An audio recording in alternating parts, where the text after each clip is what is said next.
পরিবারের সবাইকে এবং আশেপাশের সকলের মধ্যে সচেতনতা তৈরি করতে পারবে। তাহলে চলো এখন দেখি আজকের পাঠ থেকে আমরা কি কি শিখলাম।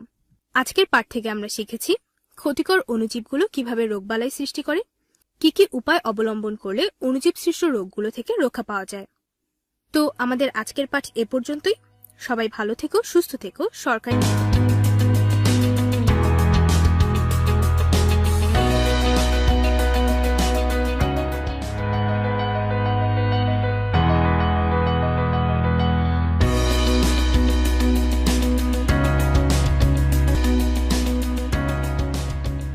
আসসালামু আলাইকুম।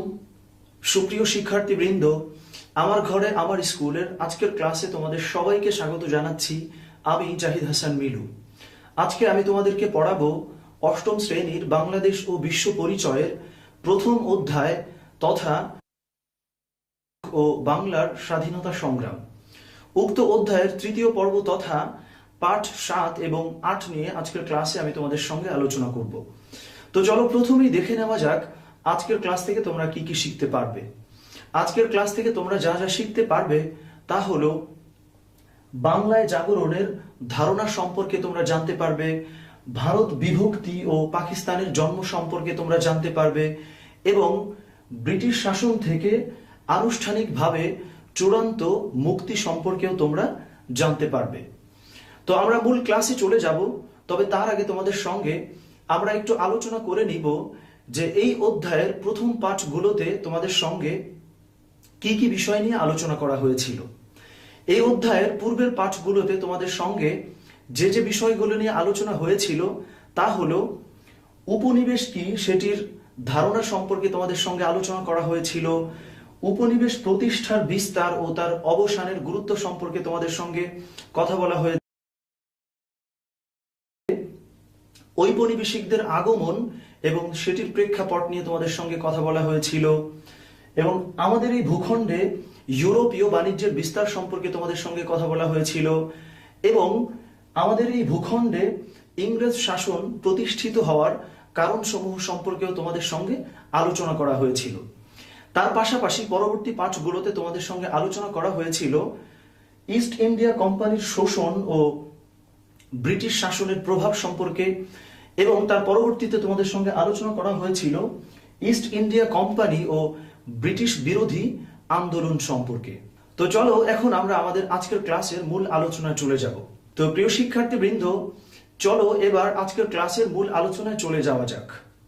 আমরা ইতোপূর্বের পাঠগুলোতে তোমাদের সঙ্গে আলোচনা করেছিলাম যে ব্রিটিশরা আমাদের এই ভূখণ্ডে তাদের শাসনকে স্থায়ী করার জন্য বিভিন্ন রকম কর্মপদ্ধতি ও কৌশল অবলম্বন করেছিল এবং সেটিরই একটি কৌশল হিসেবে তারা 1781 সালে এই ভূখণ্ডে কলকাতা মাদ্রাসা প্রতিষ্ঠিত করে এবং যেটি প্রতিষ্ঠিত করে ওয়ারেন হেস্টিংস।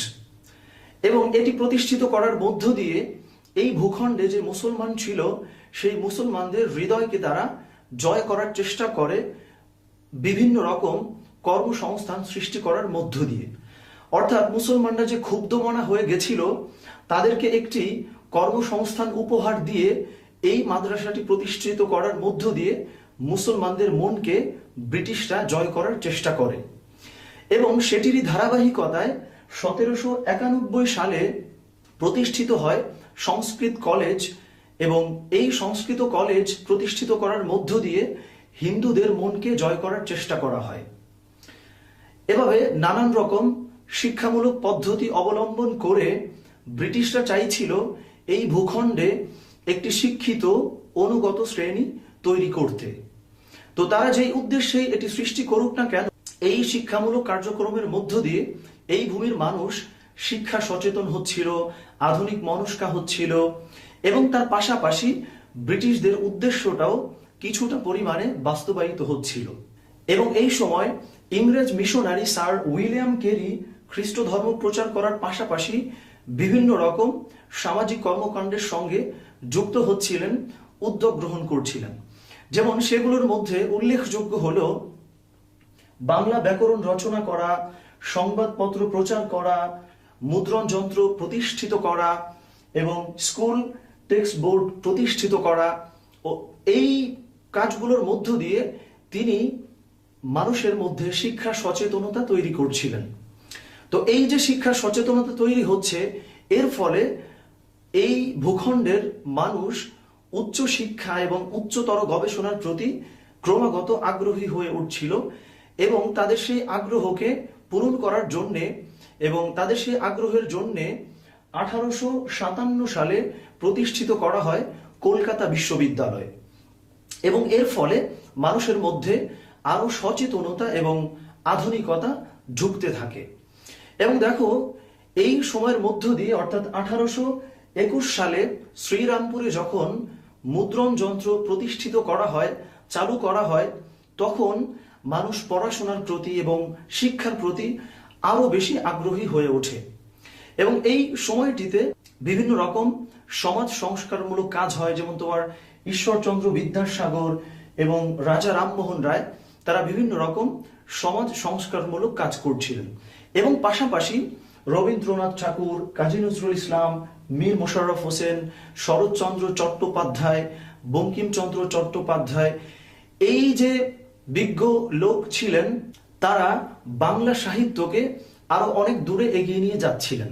তো তোমরা বুঝতেই পারছো যে ব্রিটিশদের যে উদ্যোগগুলো ছিল সেই উদ্যোগগুলোর মধ্য দিয়ে তাদের উদ্দেশ্যটি যেমন বাস্তবায়িত হচ্ছিল, পাশাপাশি মানুষের মধ্যে সচেতনতা তৈরি হচ্ছিল এবং মানুষের মধ্যে দেশপ্রেম জন্ম নিচ্ছিল এবং এর মধ্যেই একটি শ্রেণীর মধ্যে উপনিবেশের প্রতি বিদ্বেষ তৈরি হচ্ছিল এবং নিজ ভূমির প্রতি এবং সার্বভৌমের প্রতি আগ্রহ তৈরি হচ্ছিল এবং ব্রিটিশরা যে আমাদের এখানে স্থাপন করেছে সেটির বিরুদ্ধ মনোভাব একটি শ্রেণীর মধ্যে তৈরি হচ্ছিল। তো তোমরা বুঝতে পারছো, এভাবে শিক্ষার মধ্য দিয়ে ক্রমান্বয়ে আমাদের এই ভূখণ্ডের মানুষের মধ্যে স্বাধীনতার চেতনা তৈরি হচ্ছিল এবং বিরোধী মনোভাব তৈরি হচ্ছিল। তবে এই মনোভাবের পূর্ণ বিকাশ ঘটে এবং ব্রিটিশ বিরোধী যেই চেতনা ছিল সেটি আরো দানা বাঁধতে শুরু করে 1905 সালে যখন বঙ্গভঙ্গ করা হয়। যেমন দেখো, এই সময়টিতে অর্থাৎ 1903 সালের দিকে এসে লর্ড কার্জন তিনি একটি প্রস্তাব রাখেন যে পুরো বাংলাকে একসঙ্গে শাসন করা দুরূহ হয়ে উঠছে এবং শাসন কার্যকে আরো সহজতর করার জন্য তারা বাংলাকে দুটো ভাগে বিভক্ত করবে। অর্থাৎ কলকাতা কেন্দ্রিক যে অঞ্চলটি আছে সেই অঞ্চলের পাশাপাশি ঢাকাকে রাজধানী করে পূর্ববঙ্গ ও আসাম নামে তারা আরেকটি প্রদেশ চালু করতে চাইল। তো যখন তারা এই প্রদেশটি চালু করতে চাইল তখন কলকাতার যারা শিক্ষিত বাঙালি ছিলেন তারা সন্দেহ করতে শুরু করলো এবং তারা মনে করলো যে ব্রিটিশরা এই প্রক্রিয়ার মধ্য দিয়ে এক ধরনের সাম্প্রদায়িক চেতনাকে শেষ করতে চাইছে এবং সাম্প্রদায়িক বিভাজন তৈরি করতে চাইছে। ফলত তোমার কলকাতার যারা হিন্দু শিক্ষিত শ্রেণী ছিলেন তারা অধিক পরিমাণে প্রতিবাদ করতে শুরু করলো এবং এক পর্যায়ে তারা ব্রিটিশ যারা এই বঙ্গভঙ্গ করতে চাইছিল এবং 1905 সালে বঙ্গভঙ্গ করেও ফেললো তাদেরকে প্রতিবাদ করলো এবং প্রস্তাব দেয়া হলো যেন এই বঙ্গভঙ্গ রদ করা হয়। তো দেখো, যখন কলকাতার শিক্ষিত হিন্দু শ্রেণী মুসলিমদেরকে না জানিয়ে ব্রিটিশদেরকে এই প্রস্তাব দিচ্ছে তখন মুসলমানদের মনেও এক ধরনের সন্দেহ তৈরি হতে শুরু করলো। কেননা এই 1905 সালে যখন বঙ্গভঙ্গ করা হয় তখন মুসলিমরা মনে করতে শুরু করলো যে এই বঙ্গভঙ্গ করার মধ্য দিয়ে আমরা আরো অনেক বেশি অধিকার পাবো, কেননা এই যে তোমার পূর্ববঙ্গ এবং আসাম নামে ঢাকাকে রাজধানী করে যে প্রদেশ ঘোষণা করা হয়েছিল সেখানে মুসলিমের সংখ্যা বেশি ছিল। তো তারা মনে করলো যে এখন থেকে আমরা স্বায়ত্তশাসিত হব কিংবা আমাদের এই ভূখণ্ডে যেহেতু মুসলিম সংখ্যা বেশি আছে তো ব্রিটিশরা আমাদের দিকে অধিক গুরুত্ব দিচ্ছে, ফলত আমরা আরো উন্নত হতে পারবো। তো মুসলমানরা এটিকে সুবিধা হিসেবে গ্রহণ করছিল। এমত অবস্থায় যখন হিন্দুরা প্রতিবাদ করছে ফলে মুসলমানরা তাদের জন্য একটি আলাদা সংগঠন বা রাজনৈতিক দল প্রতিষ্ঠার কথা চিন্তা করলো এবং তোমার 1906 সালে ঢাকাতে প্রতিষ্ঠিত হলো মুসলিম লীগ। কেননা কলকাতায় বা ভারতে যে জাতীয় কংগ্রেস ছিল সেটির পাশাপাশি মুসলিমরাও চাইল নিজেদেরকে স্বয়ং সম্পূর্ণ করতে এবং 1906 সালে তারা প্রতিষ্ঠিত করলো মুসলিম লীগ। তো এটি প্রতিষ্ঠিত হওয়ার মধ্য দিয়ে যখন দুটো শ্রেণী তৈরি হয়ে গেল, তখন সাম্প্রদায়িক দাঙ্গা হতে শুরু করলো এবং ব্রিটিশ বিরোধী মনোভাব আরো তীব্রতর হতে শুরু করলো। তো তখন ব্রিটিশরা এই শাসনকে আরো ত্বরান্বিত করতে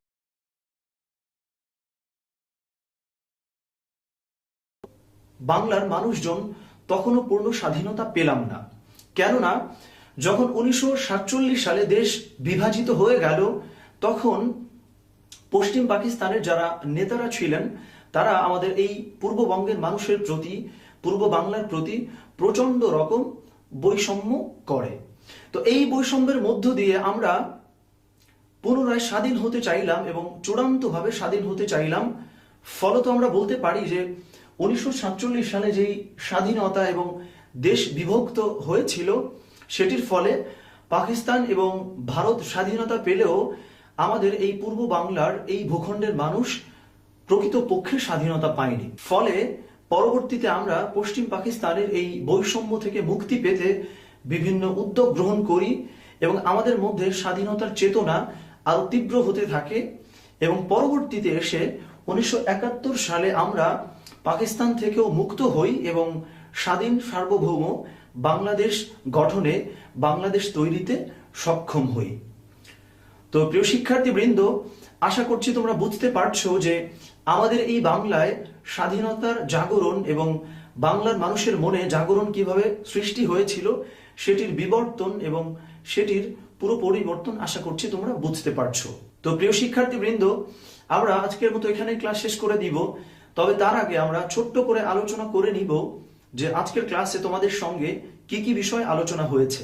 আজকের ক্লাসে আমি তোমাদের সঙ্গে আলোচনা করেছি বাংলায় জাগরণ সম্পর্কে এবং যেটির মধ্য দিয়ে তোমরা জানতে পেরেছো যে ব্রিটিশরা ঠিক কোন ষড়যন্ত্রের মধ্য দিয়ে আমাদের এই ভূখণ্ডে একটি অনুগত শ্রেণী তৈরি করে তাদের স্বার্থ হাসিল করতে চেয়েছিল এবং পরবর্তীতে আমাদের মনের মধ্যে স্বাধীনতার চেতনা কিভাবে তৈরি হয় এবং ঠিক কি কি আন্দোলনের মধ্য দিয়ে আমরা পরবর্তীতে 1947 সালে ব্রিটিশ থেকে মুক্তি লাভ করি।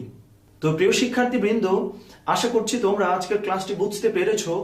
ফলে আমরা তোমাদের জন্য ছোট্ট দুটো বাড়ির কাজ রেখেছি আজকের ক্লাসের আলোকে এবং আমরা আশা করছি তোমরা শিক্ষা প্রতিষ্ঠান খুলে যাওয়ার পর সেটি তোমরা তোমাদের শ্রেণী শিক্ষকের কাছে জমা দেবে। তো তোমাদের প্রথম বাড়ির কাজ হলো ভারত বিভক্তির কারণসমূহ কি সেটি তোমরা বিশ্লেষণ করবে এবং তোমাদের দ্বিতীয় বাড়ির কাজ হলো আমাদের বাংলায় নবজাগরণ সৃষ্টিতে কোন কোন প্রতিষ্ঠান গুরুত্বপূর্ণ ভূমিকা রেখেছিল সেটি তোমরা বিশ্লেষণ করবে, তাদের কাজকে তোমরা মূল্যায়িত করবে।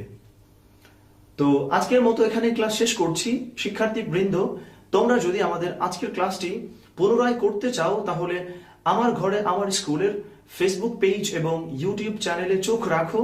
সুতরাং তোমরা ভালো থাকো, সুস্থ থাকো, সরকারি দিক নির্দেশনা মেনে ঘরেই অবস্থান করো এবং যথাযথ উপায়ে স্বাস্থ্যবিধি মেনে চলো। ধন্যবাদ।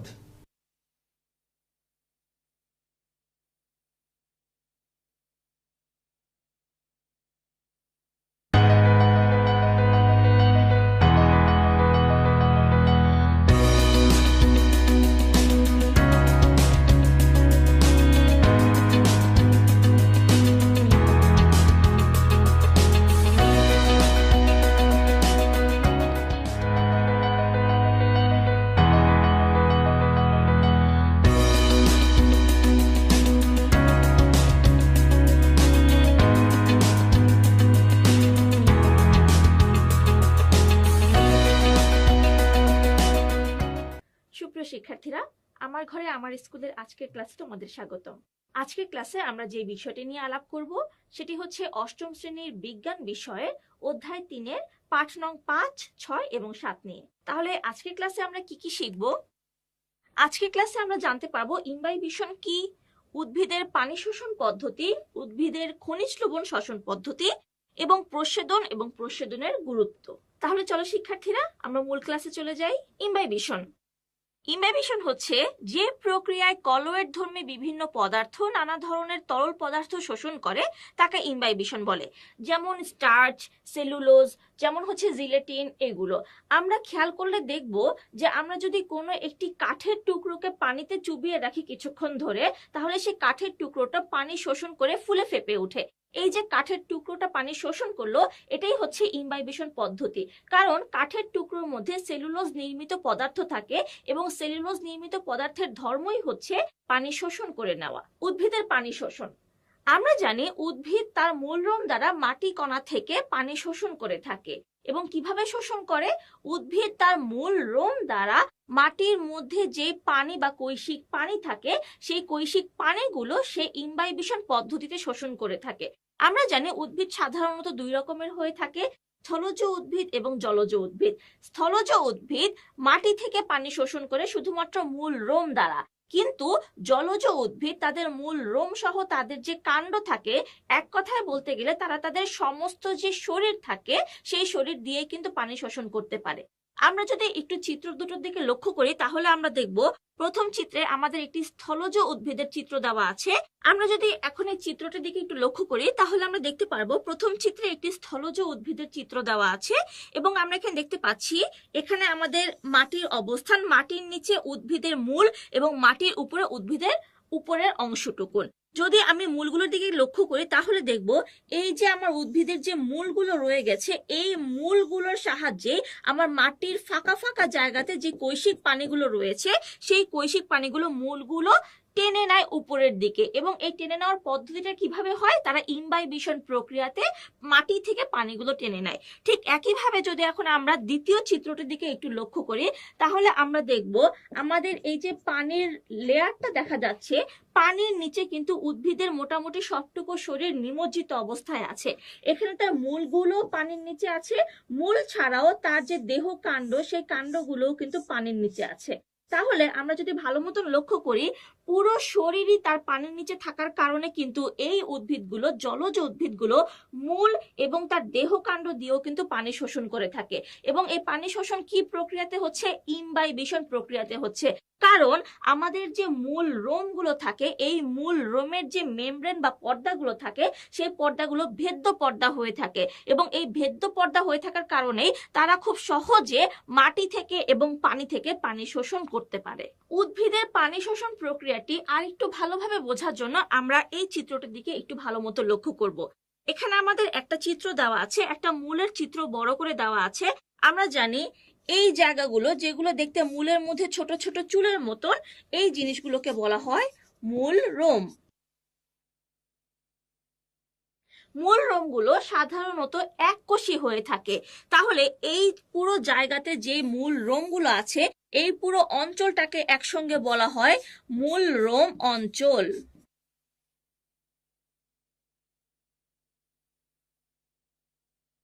এবং এই মূল রোম অঞ্চলের নিচে যেই জায়গাটুকু থেকে নতুন করে মূল গঠিত হয় সেই জায়গাটিকে বলা হয় কোষ সৃষ্টিকারী অঞ্চল। আমরা তাহলে লিখে ফেলি কোষ।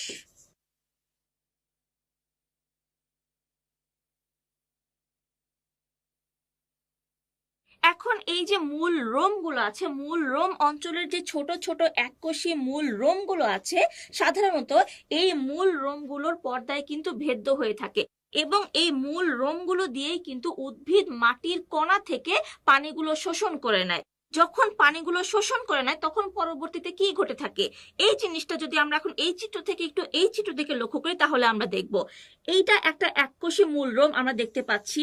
এটা হচ্ছে একটা এককোষী মূল রোম এবং এককোষী মূল রোমটার পাশে ছোট ছোট অনেক মাটির কণা আছে। মাটির কণার ফাঁকে ফাঁকে যে ফাঁকা জায়গাগুলো আছে, এই ফাঁকা জায়গাগুলোর মধ্যে সাধারণত পানি থাকে, পানির সঙ্গে অল্প কিছু পরিমাণ খনিজ লবণও মিশ্রিত অবস্থায় থাকে। এবং এই মূল রোমগুলো এই মাটির কণাগুলোর ফাঁকে যে ফাঁকা জায়গাগুলো থাকে, এই ফাঁকা জায়গার মধ্যে যে পানিগুলো থাকে, সেই পানিগুলোই ওরা ইমবাইবেশন পদ্ধতিতে টেনে নেয় তাদের মূল কাণ্ডে। এখন আমরা যদি একটু রঙিন চিত্রর দিকে ভালো মতো লক্ষ্য করি তাহলে আমাদের কাছে ব্যাপারটা বুঝতে আরো সোজা হবে। এখানে নীল তীর চিহ্ন দিয়ে পানিকে বোঝানো হয়েছে এবং আমরা দেখতে পাচ্ছি এখানে কিছু মাটির কণা আছে, বড় বড় মাটির কণা, এবং তার পাশে ছোট ছোট কিছু পানির কণা আছে। এই পানির কণাগুলোই কিন্তু আমাদের এই মূল রোমগুলো শোষণ করে নেয় বা তার দিকে টেনে নেয়, এবং এই যে টেনে নিচ্ছে বা শোষণ করে নিচ্ছে কোন প্রক্রিয়াতে? ইমবাইবেশন প্রক্রিয়াতে। এবং যখনই এই পানির কণাগুলো ইমবাইবেশন প্রক্রিয়ার মাধ্যমে আমার মূল রোম দ্বারা আমার উদ্ভিদের কাণ্ডের, উদ্ভিদের মূলের ভেতরে চলে যায়, তখন কিন্তু এই পানিগুলো আস্তে আস্তে ভেতরের দিকে কোষে চলে যায়। এই যে ভেতরের দিকে যে কোষগুলোতে গিয়ে এই পানিগুলো স্টোর হয়ে থাকে বা জমাকৃত হয়ে থাকে, সেগুলো হচ্ছে জাইলেম কোষ। জাইলেম কোষ কি জিনিস সেটা আমরা একটু পরেই জানতে পারবো। উদ্ভিদের খনিজ লবণ শোষণ পদ্ধতি আমরা একটু আগে জেনেছি, উদ্ভিদ তার মূলরোম দিয়ে মাটি থেকে পানি শোষণ করে থাকে। যখন মূলরোম দিয়ে মাটি থেকে পানি শোষণ করে, সেই পানির সঙ্গে কিন্তু খনিজ লবণও মিশ্রিত অবস্থায় থাকে। সেই খনিজ লবণও কিন্তু উদ্ভিদ পানির সাথে সাথে শোষণ করে থাকে। কিন্তু একই পদ্ধতিতে শোষণ করলেও পানি এবং খনিজ লবণ শোষণ করার যে জায়গাটুকু, সেই জায়গাটুকু কিন্তু ভিন্ন ভিন্ন হয়ে থাকে। আমরা যদি এখন এই চিত্রটার দিকে একটু লক্ষ্য করি, তাহলে আমরা দেখতে পারবো আগের চিত্র থেকে আমরা শিখেছিলাম এই চুলের মতন জায়গাগুলো, এগুলোকে উদ্ভিদের মূলরোম বলে। এবং এই মূলরোম যে অংশটুকুন জুড়ে ছিল, এই অংশটুকুকে কিন্তু মূলরোম অঞ্চল বলতো বা মূলরোম এলাকা বলতো। এবং আমরা একটু আগে শিখেছি মূলরোম অঞ্চল বা এলাকা দিয়েই কিন্তু উদ্ভিদ মাটি থেকে পানি শোষণ করে থাকে। তাহলে এই জায়গাটুকুন, যেটাকে কিনা আমরা কোষ সৃষ্টিকারী অঞ্চল বলেছিলাম, এই কোষ সৃষ্টিকারী অঞ্চল দিয়ে কি করে? উদ্ভিদ যে খনিজ লবণ শোষণ করে থাকে পানির সঙ্গে, সেই খনিজ লবণটুকুই এই কোষ সৃষ্টিকারী অঞ্চল দিয়ে শোষণ করে থাকে।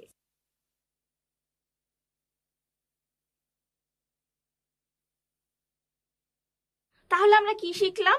আমরা শিখলাম মূলের দুটো অংশ থাকে, একটা হচ্ছে মূল রোম অঞ্চল এবং একটা হচ্ছে কোষ সৃষ্টিকারী অঞ্চল। মূল রোম অঞ্চল দিয়ে উদ্ভিদ মাটি থেকে পানি শোষণ করে এবং কোষ সৃষ্টিকারী অঞ্চল দিয়ে উদ্ভিদ মাটি থেকে খনিজ লবণ শোষণ করে। উদ্ভিদ যখন মাটি থেকে খনিজ লবণ শোষণ করে, তখন কিন্তু উদ্ভিদ সরাসরি খনিজ লবণ শোষণ করতে পারে না। তখন উদ্ভিদ কি করে? উদ্ভিদ খনিজ লবণের যে আয়নগুলো, সেই আয়নগুলো শোষণ করে নেয়। কিভাবে? আমরা যদি একটু চিত্রটা দিকে লক্ষ্য করি, তাহলে আমরা দেখব এখানে মাটির একটা লেয়ার দেওয়া আছে, মাটির উপরে উদ্ভিদের উপরের অংশ এবং নিচে আমার উদ্ভিদের মূলগুলো।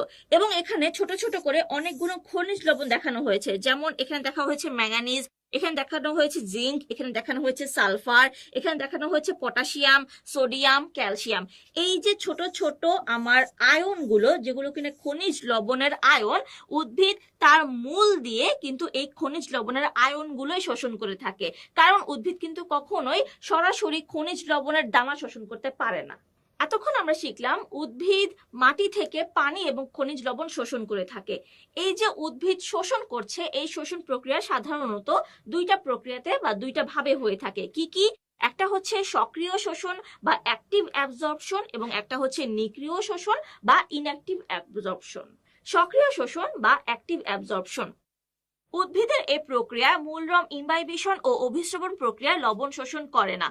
আমাদেরকে মনে রাখতে হবে, এই সক্রিয় শ্বসন প্রক্রিয়াতে উদ্ভিদের বিপাকীয় শক্তির প্রয়োজন হয়। যেহেতু উদ্ভিদ তার এই ভেতরকার বিপাকীয় শক্তির ব্যবহার করছে, এই কারণে কিন্তু এখানে কোনো অভিস্রবণ বা কোনো ব্যাপন বা কোনো ইমবাইবেশন প্রক্রিয়ার প্রয়োজন হচ্ছে না। তাহলে আর কি কি করতে পারে? এই জায়গা থেকে আমরা দেখতে পারি উদ্ভিদ তার বিপাকীয় শক্তির প্রয়োজন হয়, উদ্ভিদের এখানে শ্বসন হার বৃদ্ধি পায়, এখানে উদ্ভিদের অবশ্যই একটা বাহকের প্রয়োজন হয়, এবং এই প্রক্রিয়াটা সম্পন্ন হওয়ার জন্য অবশ্যই তার কিছু এনজাইম লাগবে, এবং এই এনজাইমগুলো অনেক গুরুত্বপূর্ণ ভূমিকা পালন করে।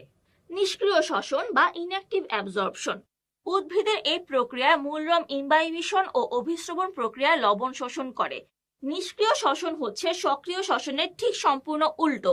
যেখানে সক্রিয় শ্বসনের বিভিন্ন জিনিসপত্রের প্রয়োজন ছিল, ঠিক একইভাবে নিষ্ক্রিয় শ্বসনের কিন্তু সেই জিনিসগুলো প্রয়োজন হয় না। কিভাবে? এইখানে কোনো বিপাকীয় শক্তির প্রয়োজন হয় না। যেহেতু কোনো বিপাকীয় শক্তির প্রয়োজন হচ্ছে না, তাই এখানে শ্বসন হারও কিন্তু বৃদ্ধি পায় না। তাছাড়া যেহেতু এখানে ইমবাইবেশন এবং অভিস্রবণ প্রক্রিয়াতেই উদ্ভিদ তার শোষণ কার্যটা সম্পন্ন করছে, তাই এখানে কোনো বাহকেরও প্রয়োজন হয় না, এবং অবশেষে সবশেষে উদ্ভিদের কোনো এনজাইমও লাগে না, এবং যেহেতু এনজাইম থাকে না, তার ফলে এনজাইম কোনো গুরুত্বপূর্ণ ভূমিকাও পালন করে না।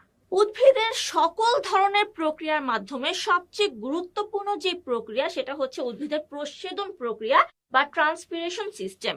যদি আমরা পড়ি ট্রান্সপিরেশন সিস্টেম বা প্রচ্ছেদন প্রক্রিয়া জিনিসটা কি, তাহলে আমরা জানবো প্রচ্ছেদন হচ্ছে এক ধরনের শারীরতাত্ত্বিক প্রক্রিয়া যার মাধ্যমে উদ্ভিদের পাতা ও অন্যান্য বায়বীয় অঙ্গ হতে পানি বাষ্পাকারে বের হয়ে যায়। মূল এবং ফুলের মাধ্যমেও প্রচ্ছেদন বা বাষ্পামোচন হতে পারে। আমরা যদি একটু চিত্র দুটোর দিকে লক্ষ্য করি তাহলে আমরা কি দেখতে পাই? সাধারণত আমরা জানি উদ্ভিদের কাণ্ড এবং উদ্ভিদের যেই বাকল সেটা মাটির উপরে থাকে এবং উদ্ভিদের মূল মাটির নিচে থাকে। মাটির নিচে থাকার কারণে উদ্ভিদের মূলগুলো মাটির যে কৈশিক পানি আছে সেই কৈশিক পানিগুলো শোষণ করে থাকে এবং এই কৈশিক পানিগুলো আস্তে করে তার মূলরোম অঞ্চল থেকে কিন্তু চলে যায় জাইলেমের দিকে এবং সেই জাইলেম গুলো সেই পানিগুলোকে কি করে, মূল রোম বা মূলের অঞ্চল হতে গাছের সম্পূর্ণ শরীরে পৌঁছায় দেয়। তাহলে আমরা যদি প্রচ্ছেদন প্রক্রিয়ার আগের প্রক্রিয়াটা দেখি তখন আমরা কি জানতে পারবো?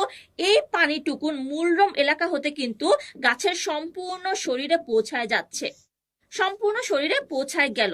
কিন্তু সম্পূর্ণ শরীরে পৌঁছায় যাওয়ার পরেও কিন্তু সম্পূর্ণ পানিটুকুন গাছের প্রয়োজন হয় না। গাছের মূল তার মতো পানি শোষণ করতেই থাকে, কিন্তু সম্পূর্ণ পানি প্রয়োজন না হওয়ার কারণে গাছের মধ্যে কিছু এক্সট্রা বা অতিরিক্ত পানি রয়ে যায় এবং এই অতিরিক্ত পানি কিন্তু গাছ তার পাতার মাধ্যমে বা তার কাণ্ডের মাধ্যমে কিন্তু আমাদের বায়ুমণ্ডলে ত্যাগ করে দেয়। এই যে অতিরিক্ত পানি গাছ তার পাতা বা মূলের মাধ্যমে বায়ুমণ্ডলে ত্যাগ করে দিল, এই প্রক্রিয়াটাকে প্রচ্ছেদন প্রক্রিয়া বলে থাকে। আমরা যদি এই চিত্রের দিকে একটু লক্ষ্য করি তাহলে আমরা দেখব এই নীল অ্যারো দিয়ে বা নীল তীর চিহ্ন দিয়ে সুন্দর করে পানি বোঝানো হয়েছে। পানিগুলো মূলের সাহায্যে গাছের মূল দেহে প্রবেশ করে এবং মূল দেহে প্রবেশ করার পরে যেই এক্সট্রা বা অতিরিক্ত পানিগুলো থাকে সেই অতিরিক্ত পানিগুলো কিন্তু বায়ুমণ্ডলে বের হয়ে যায়। এই যে অতিরিক্ত পানিগুলো বায়ুমণ্ডলে বের হয়ে গেল, এই প্রক্রিয়াটাই হচ্ছে প্রচ্ছেদন প্রক্রিয়া অথবা ট্রান্সপিরেশন সিস্টেম। প্রচ্ছেদন কোথায় সংঘটিত হচ্ছে তার উপর ভিত্তি করে প্রচ্ছেদনকে সাধারণত তিনটি ভাগে ভাগ করা যায়, যথা পত্ররন্ধ্রীয় প্রচ্ছেদন, ত্বকীয় অথবা কিউটিকুলার প্রচ্ছেদন এবং লেন্টিকুলার প্রচ্ছেদন। পত্ররন্ধ্রীয় প্রচ্ছেদন, উদ্ভিদের পত্ররন্ধ্রের সাহায্যে যে প্রচ্ছেদন হয় তাকে পত্ররন্ধ্রীয় প্রচ্ছেদন বলে। কোন উদ্ভিদের সেই প্রচ্ছেদনের 90 থেকে 95% কিন্তু সম্পন্ন হয় সেই পত্ররন্ধ্রের মাধ্যমে। আমরা যদি একটা চিত্র আঁকাই তাহলে আমরা দেখব উদ্ভিদের যে পাতা থাকে এই পাতার মধ্যে ছোট ছোট করে কিছু ছিদ্রের মতন থাকে বা রন্ধ্রের মতন থাকে। এই রন্ধ্রগুলাকে বলা হয় পত্ররন্ধ্র। সাধারণত পত্ররন্ধ্রের যে কোষগুলো থাকে কোষগুলো একটার সাথে আরেকটা লেগে থাকে যখন পত্ররন্ধ্রীয় প্রচ্ছেদনের দরকার হয় না, কিন্তু যখনই উদ্ভিদের প্রচ্ছেদনের দরকার হয় তখনই এই কোষগুলোর মাঝখানে একটা দূরত্ব তৈরি হয় বা একটা গ্যাপ মেনটেন হয়। যখনই এই দূরত্বটা তৈরি হয় তখন এই কোষ দুটো দেখতে অনেকটা এইরকম হয় এবং মাঝের যে এই খালি জায়গাটুকু, এই জায়গাটুকু দিয়েই কিন্তু উদ্ভিদ তার দেহের অতিরিক্ত পানিগুলো বায়ুমণ্ডলে ছেড়ে দেয়। ত্বকীয় প্রচ্ছেদন বা কিউটিকুলার প্রচ্ছেদন, উদ্ভিদের বহিত্বকে বিশেষ করে পাতার ওপরে ও নিচে কিউটিনের আবরণ থাকে। এই আবরণকে কিউটিকল বলে। কিউটিকল ভেদ করে কিছু পানি বাষ্পাকারে বাইরে বের হয়। এই প্রক্রিয়াকে সাধারণত আমরা কিউটিকুলার প্রচ্ছেদন বলে থাকি। আমরা যদি এই চিত্রটার দিকে একটু লক্ষ্য করি তাহলে আমরা দেখব পাতার মধ্যে এই যে চকচক করছে, এই চকচক করা জায়গাটাই কিন্তু আসলে কিউটিন এবং এই কিউটিনের মধ্য দিয়ে কিন্তু মাঝে মধ্যে উদ্ভিদ তার দেহের অতিরিক্ত পানি বায়ুমণ্ডলে ছেড়ে দেয়। এই যে পানির কণাগুলো জমে আছে এগুলো দেখে কিন্তু আমরা বুঝতে পারছি যে উদ্ভিদ তার দেহের অতিরিক্ত পানি ছেড়ে দিয়েছে এবং এটাই হচ্ছে ত্বকীয় প্রচ্ছেদন বা কিউটিকুলার প্রচ্ছেদন। লেন্টিকুলার প্রচ্ছেদন, উদ্ভিদে গৌণ বৃদ্ধি হলেও কাণ্ডের বাকল ফেটে লেন্টিসেল নামক ছিদ্রের সৃষ্টি হয়। লেন্টিসেলের ভেতরের কোষগুলো আলাদাভাবে সজ্জিত থাকে এবং এর মাধ্যমে কিছু পানি বাইরে বেরিয়ে যায়। একেই লেন্টিকুলার প্রচ্ছেদন বলে। আমরা যদি একটু এই চিত্রটার দিকে লক্ষ্য করি তাহলে আমরা দেখব এখানে উদ্ভিদের যে বাকলগুলো সেই বাকলগুলো বোঝানো হয়েছে এবং এই মাঝখানে সুন্দর করে যে কোষগুলো সুসজ্জিতভাবে সাজানো আছে সাধারণত এগুলোই হচ্ছে লেন্টিসেল এবং এই লেন্টিসেলের মধ্য দিয়ে উদ্ভিদ তার দেহের অতিরিক্ত পানি বাহিরে বের করে দেয় এবং একে লেন্টিকুলার প্রচ্ছেদন বলে। আমরা জানি উদ্ভিদের সকল ধরনের যে শারীরতাত্ত্বিক প্রক্রিয়াগুলো আছে তার মধ্যে প্রশোধন হচ্ছে সবচেয়ে গুরুত্বপূর্ণ একটি প্রক্রিয়া এবং সেই প্রশোধনের গুরুত্ব কিন্তু অপরিসীম। আমরা একটু জেনে ফেলি প্রশোধনের গুরুত্ব সম্পর্কে। প্রশোধনের ফলে উদ্ভিদ তার দেহ থেকে পানি বের করে অতিরিক্ত পানির চাপ থেকে মুক্ত করে। প্রশোধনের ফলে কোষরসের ঘনত্ব বৃদ্ধি পায়। কোষরসের ঘনত্ব বৃদ্ধি আন্ত অভিস্রবণ সহায়ক হয়ে উদ্ভিদকে পানি ও খনিজ লবণ শোষণে সাহায্য করে। তাছাড়া প্রশোধন প্রক্রিয়া উদ্ভিদ দেহকে ঠান্ডা রাখে এবং পাতার আর্দ্রতা বজায় রাখে। প্রশোধনের ফলে খাদ্য তৈরির জন্য অবিরাম পানি সরবরাহ সম্ভব হয়। পাতায় প্রশোধনের ফলে জাইলেম বাহিকার পানির যে টান সৃষ্টি হয় তা মূলরং কর্তৃক পানি শোষণে উদ্ভিদের শীর্ষে পরিবহনে সাহায্য করে। পানি চক্রে বাষ্পীভবনে প্রশোধন ভূমিকা রাখে এবং প্রশোধনের ফলে প্রচুর পানি বাষ্পাকারে বায়ুমণ্ডলে পৌঁছায়। এবার শিক্ষার্থীরা আমরা দেখতে চাই একটি প্রশোধনের পরীক্ষা। এই পরীক্ষাটার জন্য আমাদের অল্প কিছু উপকরণ লাগবে, যেমন টবে লাগানো একটি গাছ লাগবে, একটি টেবিল লাগবে, পানি, পলিথিন, সুতা ও কিছু ভ্যাসলিন লাগবে। আমরা যদি একটু চিন্তা করি তাহলে আমরা প্রথমেই দেখব একটা টেবিলের মধ্যে যদি আমরা একটা টব রাখি, সেই টবের মধ্যে যদি আমরা একটি উদ্ভিদ বা গাছ রোপণ করি এবং সেই গাছের ওপরে যদি আমরা একটা পলিথিন খুব ভালোভাবে বেঁধে দেই এবং বেঁধে দিয়ে পলিথিনের এই জায়গাটুকুতে আমরা কিছু পরিমাণ ভ্যাসলিন লাগিয়ে দিলাম। কারণ ভ্যাসলিন হচ্ছে এমন একটি পদার্থ যেই পদার্থটা পানি গ্রাহী না। তার ফলে কি হবে, বাহির থেকে কোনো পানি ভেতরে ঢুকবে না এবং ভেতর থেকে কোনো পানি বাহিরে বের হয়ে আসবে না। তাহলে আমরা এই জায়গাটিকে সম্পূর্ণ সিল করে দিলাম। এভাবে এই গাছটিকে যদি কিছুক্ষণের জন্য আমরা রোদের নিচে বা সূর্যের আলোর নিচে রেখে দেই তাহলে কিছুক্ষণ পরে আমরা দেখব এই পলিথিনের গায়ে ছোট ছোট করে কিছু পানির বিন্দু বা পানি কণা জমা হয়েছে এবং এই পানি কণা জমা হওয়ার কারণে কিন্তু আমরা বুঝতে পারি উদ্ভিদ করলো কি, উদ্ভিদ তার দেহের যে অতিরিক্ত পানি সেই অতিরিক্ত পানিগুলো পাতার মাধ্যমে কিন্তু বায়ুমণ্ডলে ছেড়ে দিল এবং উপরে পলিথিন থাকার কারণে সেই অতিরিক্ত পানিগুলো কিন্তু এই পলিথিনের গায়ে গিয়ে এসে লেগে গেল। এবং তাহলে এই পরীক্ষা থেকে কি আমরা বুঝতে পারি না প্রশোধন প্রক্রিয়া আসলেই উদ্ভিদে সংঘটিত হয় এবং উদ্ভিদের শরীরের জন্য, উদ্ভিদের বেঁচে থাকার জন্য প্রশোধন একটি খুবই গুরুত্বপূর্ণ প্রক্রিয়া। তাহলে শিক্ষার্থীরা আজকের ক্লাসে আমরা কি কি শিখলাম? আজকের ক্লাসে আমরা শিখলাম ইমবাইবিশন প্রক্রিয়া কি, উদ্ভিদ কিভাবে মাটি থেকে পানি এবং খনিজ লবণ পরিশোষণ করে থাকে, শোষণ কত প্রকার ও কি কি এবং কিভাবে হয়ে থাকে, তাছাড়া প্রশোধন প্রক্রিয়াটা কি জিনিস এবং এই প্রশোধন প্রক্রিয়ার গুরুত্ব কতটুকুন।